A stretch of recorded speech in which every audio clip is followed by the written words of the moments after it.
ब्रह्मकमळ एक चमत्कारिक फूल. हे फूल ज्यांच्या अंगणात फुलतं त्या घरात सुखसमृद्धी येते. हे फूल फुलताना जे पाहतात त्यांच्या आयुष्यात नक्कीच काहीतरी चांगलं घडतं.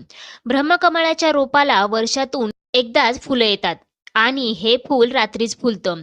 हे फूल फुलल्यानंतर सगळ्यात आधी त्याची पूजा केली जाते. ब्रह्मकमळाचं फूल जर तुम्ही भगवान श्रीहरी विष्णू किंवा देवादिदेव महादेव यांना अर्पण केलं तर मनोकामना पूर्ती होते असंही म्हणतात. माता लक्ष्मीला हे फूल अर्पण केलं असता धनाची कमतरता कधीही भासत नाही. लक्ष्मीची कृपा त्या कुटुंबावर होते.